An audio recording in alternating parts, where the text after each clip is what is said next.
Hello, magandang hapon sa inyo lahat. So meron tayong pag-uusapan dito. Ito yung kay Doktora Vicky Bello, no? Sumakay daw siya sa MRT. Panoorin nga natin 'tong mga men. So alam naman natin na si Doktora Vicky Bello ay mayaman ito. Hindi ito basta-basta, 'di ba? Alam naman natin kilalang-kilala siya sa mundo ng mga artista at sa mundo ng retokehan, sa pagpapaganda ng mga artista gamit ang siyensya. So, unexpected na gawin niya to eh. Kasi, syempre, alam naman natin na MRT para sa ating mga hampas lupa lang yun. Pero ito si Doktora Vicky Bello, tinry niya. Something that I've never done before. I'm going to ride the MRT. I'm supposed to watch Morissette, and the traffic is so bad, and I'm going to be so late. So Content lang talaga sa mga, ano eh, no? Sa mga mayayaman ng MRT eh. first time, exciting. And Mitch and Yaya and Nita, because they're all fans of Morissette. Yes, we're here. Babaw. Tatlo po ba? Tatlo po. Kilala siya eh, no? Oh, may change pa. First time mo mag-MRT ba? First time. Naunahan pa nga ako ni Hunter at Sienna eh. Doktor, tap lang, Dok. Yay! So nakasakay na ako. First time. Okay, there's always a first time to do anything. Buti nga sa ano ka eh, do sa unang bagon ka, di ba? Dapat try mo yung nasa huli. Daya. Grabe yung traffic eh. Tingnan mo, hindi ko makagalaw. Oo nga, grabe. Ang time namin, yung Ferrari. Oh, diba? Train na lang. Bakit wala akong masyadong tao dito? Ito yung priority. Priority lane to, Dok. Senior! Oh no! Senior daw. Wala eh, Doktora Vicky Bello, ganun talaga eh, di ba? Yay! I'm here! So we made it! Tandaan mo pa ba ang Uniwide? So, ano. Pero, to be fair naman, nakakatuwa din. Yung iba naiinis, pero ako, nakakatuwa. Ito yung full video. Ano yung full video? Tingnan natin to.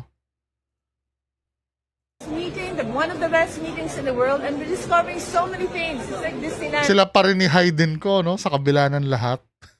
For beauty, guys. Hello. Yes. What do you have here?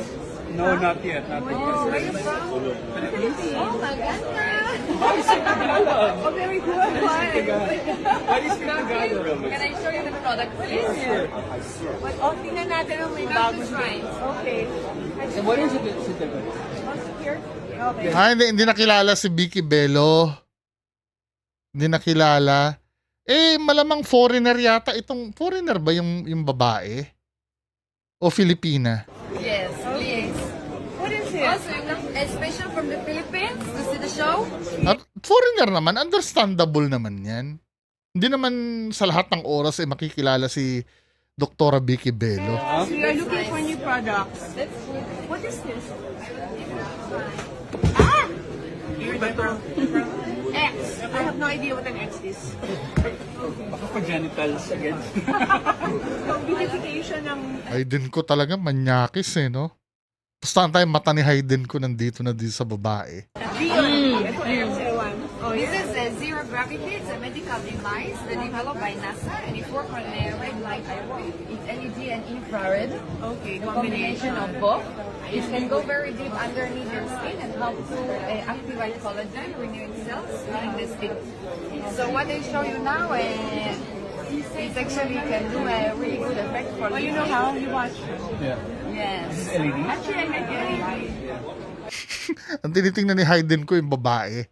Hindi yung ano. So you know Vicky Bello? Vicky Bello.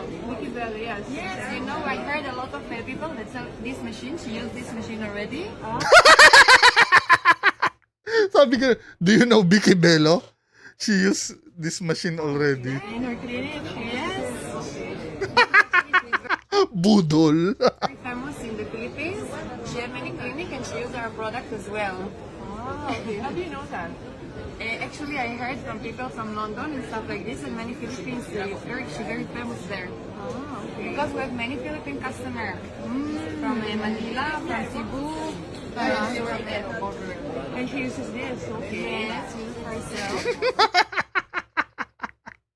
Nakakahiya nga, men. Pinagsabi, ginagamit. Eh, hindi nga nila alam yun kung ano yun eh. Budol pala ito si ate eh. Budol-budol. That's what I heard. Can you also use it for the neck? Oh, okay. Good. It's better while you're watching TV, you can do LED. Yes. Instead of being, lying down for 40 minutes. Together, infrared. Infrared and LED, the combination of both. You can use for your forehead. Okay. You can use under the eyes. You can No, use for the neck. no solution. Why is this special? What makes it different from the other LED? Now, this is actually developed by NASA, so it's actually what is do. The combination of both is our patent. It's going very deep, like 3 millimeter. Mukhang budol nga ito, men. Hindi niya alam si Vicky Bello yung kausap niya. Tapos sinasabi niya, ginagamit daw ni Vicky Bello yon. Diba? Nasa ibang bansa ba sila? And it's renewing the cells, healing the skin. Many doctors use it even after chemotherapy for the side effect that they have. Why did the astronauts use it? Why It's not did the NASA astronauts. develop it? NASA do the research for people after the chemotherapy. They doing this actually to heal the cells, but they're repairing. They find out this light. They find out this light, the LED and the infrared, the LED. Uh-huh. So if you look, Siguro sa ibang bansa ito, no? Sa ibang bansa ito na convention. Tapos dinedemohan siya. Hindi niya alam si Vicky Bello yung kausap niya. Tapos minimension niya, ginagamit din ni Vicky. Nakakahiya nga, ano. Ngayon ko lang na-gets na akala ko, itong post na to, sinabi lang para, ano, alam mo yun, yung para sabihin na hindi kilala si Vicky Bello.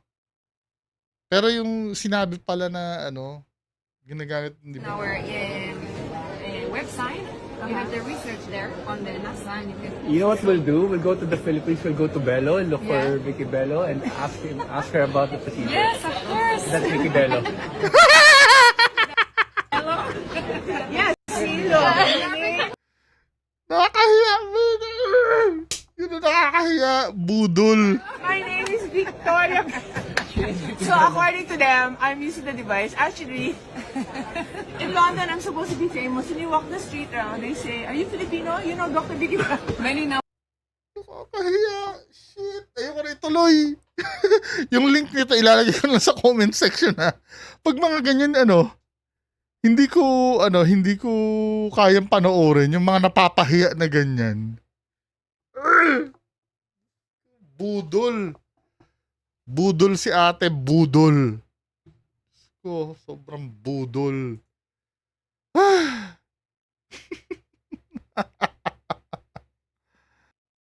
So, next video tayo, mga men. So, ito, may nagpasa sa akin ito.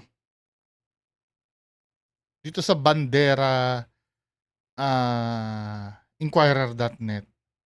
So, ito naman, MTRCB pinatawag ang Biba dahil sa nagmurang content creator sa Dreamboy premiere. Anong Dreamboy? Yung movie? Sabi ganun dito, ipinatawag ng Movie and Television Review and Classification Board ang Viva Communications Inc. para sa isang dialogue matapos kumalat sa social media ang isang video kung saan makikita ang isang content creator na nagmura laban sa ahensya sa premiere ng Dreamboy, isang kalahok sa Cine Silip Film Festival 2025. Ayon sa MTRCB, ang pahayag ng content creator ay isang anyo ng kawalang galang sa institusyon at sa mga taong nagsisilbi sa likod ng board. Sa isang liham na may petsang Oktubre 23 na ipinadala kay Viva President Vincent G. Del Rosario, sinabi ng MTRCB na layunin ng pagpupulong na itaguyod ang pagkakaunawaan at pagiging responsable sa mga pampublikong kaganapan. Diba? Habang iginagalang namin ang kalayaan sa pamamahayag, tinitingnan ng ahensya na may lubos na pag-aalala ang paggamit ng salitang nagpapakita ng kawalan ng respeto sa mga pampublikong institusyon at sa mga pamantayang gumagabay sa angkop na kwalifikasyon sa pelikula. Yan, sabi nga, di ba si FLM, mura ng mura sa NBI? Sabi ng taga-MTRCB, ang dialogue sa November 4 na magsisilbing plataforma para sa isang bukas at positibong pag-uusap higit pang mapagtibay ang profesionalismo at pananagutan sa industriya ng pelikula at telebisyon. So, tingnan nga natin yon. Ano ba yung pagmumura? So, nag-start ito sa MTRCB kasi ang pagkakaalam ko, itong Dream Boy na to ay nakakuha ng R18 rating. Rated 18. Siyempre, parang tingnan natin. Full force ang cast ng kontrobersyal na pelikulang Dream Boy sa kanilang premiere night Miyerkules ng gabi. Dumalo ang mga bida at ang direktor na si Rod Singh. Bago ang premiere, nakatanggap ito ng 2 sunod na X rating mula sa MTRCB na ayon sa kanila, ang unang 2 bersyon na isinumite ay inappropriate o hindi nararapat for public viewing. Magkahalo ang emosyong naramdaman ni Singh. Masaya ako kasi yes, nabigyan kami ng permit. Baka naman kabaklaan kasi yung tema. Sometimes may mga movie kasi na kumbaga malaporn na yung datingan eh. Kasi feeling ko kabaklaan ito, nandiyan si Tony Labrusca eh. Tapos ito pa yung director. Wala akong alam doon sa Tingnan nga natin yung synopsis ng Dream Boy na yan. Dream Boy synopsis. Dream Boy. Ay, erotic naman pala eh. Sabi ko na eh. Makakaano talaga ng rated 18 yan. Baka softcore pa ito eh. Erotic psychological drama. Tony Labrusca. Director. Talagang to.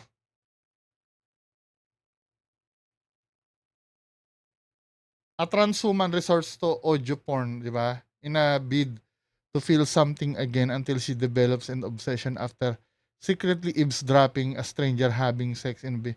Talaga namang aanuhin to. R18, yun ba yung yung kung bakit nagmura yung isang kasi although na bukas na tayo sa lahat na ganyan sa mga relationship na kahit sa straight na relationship mahigpit pa rin talaga MTRCB kasi you have to understand na kailangan pa rin pangalagaan yung welfare ng mga bata. 'Di ba? Dapat ini-streaming nyo na lang yan eh. Pero trip nila yan eh. Pero tanggapin yung At the same time, syempre, nakakaiyak kasi parang kailangan mong pagdaanan lahat ng yon. Dahil ipinangako ni Singh sa LGBTQIA+ community, lalo na sa trans community, na sentro ng kwento ng Dream Boy na maipalabas ito sa sinihan. Inadjust ni Singh ang eksenang tinukoy o pinuna ng MTRCB. Sa pakiramdam ko, they were trying to parang the censorship is limiting my expression as a filmmaker, especially how I want to end the film. It's an R18 but it's a censored film. Samantala, isang screening ng biopic ng Quezon ang inorganisa ni Karil. Sinensor pala eh. 'Di ba? Pag rated X yata bawal sa public na sinihan. Kasi sa akin may way naman siguro na para maipahatid mo yung message ng hindi ka nagpapakita ng scene na na nakamanyakan, 'di ba?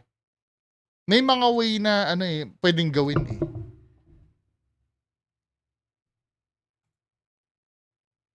Ito yung controversial oh. Pakinggan nyo MTRCB. So ito yung dito nag-start. At saka, pakinggan nyo MTRCB. Maldita diba? Baka lang ako tayo rated X. Baka lang. Di naman to 4.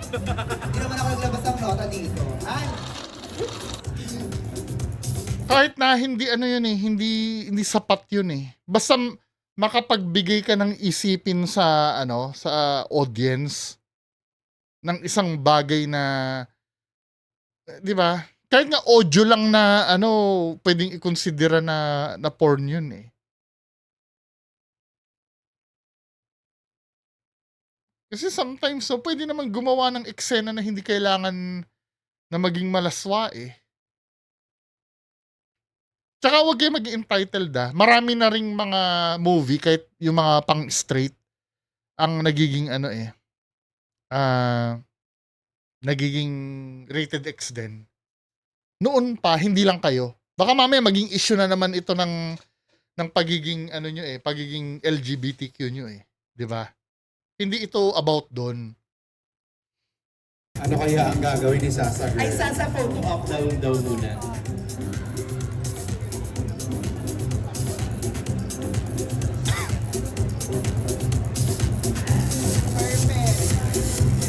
Ayan. So, Sasa, ayan, congratulations. Parte ka daw dito sa pelikulang ito. yes, abangan yung eksena ko ha. Talagang atake yun. Short lang pero pasabog. Ganon. At saka, tanginan nyo FTRCB. Maldita diba? Baka lang ako tayo rated X. Baka lang. Di naman to porn. Di naman ako naglabas ng nota dito. Ay, ayan, bilang nasabi mo MTRC, may masasabi ka ba kay Lala Soto? Tama na siya. Malala siya. Kinokontrol siya kasi mukhang foul yung sinabi niya na yun. Pwede naman siya magsabi, grabe naman kayo MTRCB. Pwede naman ganun eh. Wala sometimes ang pagiging entitled kasi hindi na makontrol eh. Kukonsider niya naman pag-atake sa grupo niyo yan, men. Nakabawiin natin yan sa Mondex. Wala tayo magsalita, makaba-awardan tayo. Ayan. Na-awardan na nga kayo. Once again, Sasa! And now please welcome Sophie Pram! Wala eh. Ba't mo nga mamumurahin yun? Pamantayan kasi MTRCB eh. Tingnan nga natin. MTRCB rated X. Hindi naman porkit Ayan Ang pag-rated X ka kasi, hindi pwedeng for public exhibition. So meaning hindi pwedeng ipalabas sa sinehan, 'di ba? Doon sana sila kikita. Signifying that the film is not approved for public viewing. This rating is the highest classification, indicating the content is considered unsuitable for general audiences and prohibited from being shown in cinemas or broadcast on television. Disapproved content rating is given to the content that does not conform to classifications. Criminal offense pa pagka pinalabas mo sa public.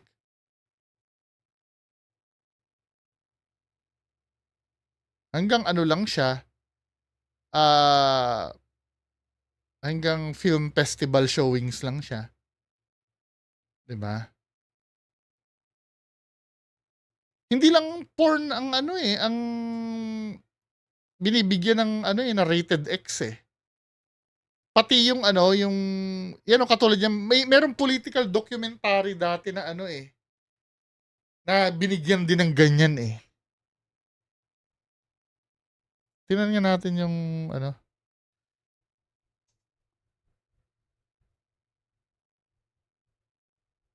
tingnan natin mga rating restrict. Kahit sana R18 man lang pwedeng R18 pero hindi eh. Rated X. Ang explanation nito, a film shall disapproved for public viewing if in the judgment of the board, A, the average person applying contemporary community standards and values, hindi siya about porn, 'di ba? Would find that the dominant theme of the work taken as a whole appeals solely to the prurient, masyadong ano na to eh. Pero pwede nyo i-post to ano. Ito, pwede iring pag-libelous or defamatory to the good name and reputation of any person. Pwede din yon, whether living or dead. The film may constitute contempt of court of a quasi-judicial tribunal or may pertain to matters which are subjudicial in nature. 'Di ba? Hindi lang dahil bastos. 'Di ba? May pamantayan din naman sila. At sakaling napatawan kayo ng gano'n, no? Maging professional din. Pwede magpahayag ng tampo. Pero yung gano'n, men, kasama pala nila si si Pura Luca Vega, oh. 'Di ba?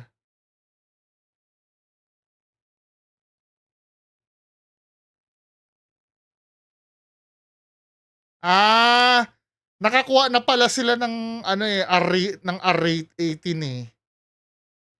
2 X rating yung nakuha doon sa unang 2 edit ng movie. Ngayon pala okay na, R18 na. Siguro inedit na nila ng maayos. Pero sana hindi siya nagmura, no? Yari siya tuloy, pinatawag. Anyway, yan lang pong pag-uusapan natin ngayong hapon. Magandang hapon sa inyong lahat. Bye-bye.